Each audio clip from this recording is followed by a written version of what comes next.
Una rivelazione pesante ha appena scosso il retroscena del mercato europeo e riporta il Napoli al centro dell'attenzione. Siamo tornati con un nuovo aggiornamento caldo.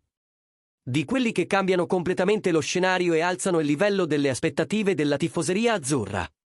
Come sempre, qui il focus è su retroscena, contesto e informazioni affidabili. Quindi lascia subito un like e iscriviti al canale. Perché ciò che è emerso ora riguarda la pressione diretta del giocatore. L'interesse concreto del Napoli è una decisione che può definire il centrocampo già a gennaio. Il nome in questione è Kobbie Mainoo. Obiettivo di lunga data della dirigenza partenopea e presenza costante nell'agenda di Giovanni Manna.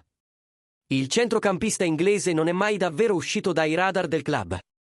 La sensazione negli ambienti interni è che questo sia sempre stato un affare semplicemente rinviato, in attesa del momento giusto per essere ripreso con forza totale. E quel momento potrebbe essere arrivato adesso, soprattutto dopo l'infortunio di Zambo Anguissa, che ha costretto il Napoli ad accelerare la ricerca di un sostituto di peso. A portare nuovi dettagli decisivi è stato Fabrizio Romano, riferimento assoluto quando si parla di mercato trasferimenti. Sul suo canale YouTube, il giornalista ha rivelato informazioni importanti sulla posizione del giocatore e sull'andamento delle trattative. Romano ha confermato che, dopo l'immagine simbolica del fratello di Mainoo che mostrava una maglia a Old Trafford durante la partita tra United e Bournemouth, è diventato ancora più chiaro quale sia il desiderio del calciatore. Secondo lui, la decisione di Mainoo è ferma, lasciare nella finestra di gennaio. Romano è andato oltre, aggiungendo un elemento che pesa molto nella scelta del giocatore. Il recente successo di MC Tominay al Napoli e il buon rendimento di Højlund nel calcio italiano rappresentano un esempio diretto per Mainoo. Il centrocampista vede il progetto napoletano come un'opportunità reale di crescita, protagonismo e rilancio sportivo. È aperto al trasferimento. Crede nel lavoro di Antonio Conte e considera il Napoli l'ambiente ideale per compiere il prossimo passo della sua carriera. Dal lato azzurro, la disponibilità è totale.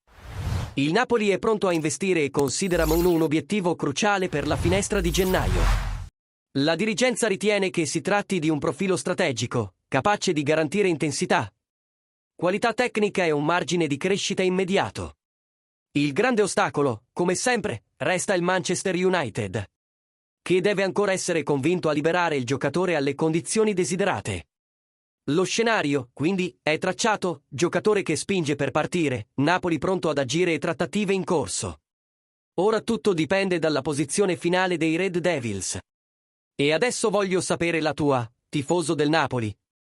Mainoo è il rinforzo ideale per occupare lo spazio lasciato da Anguissa? Vale l'investimento già a gennaio? Lascia la tua opinione nei commenti ed entra nel dibattito con la tifoseria azzurra.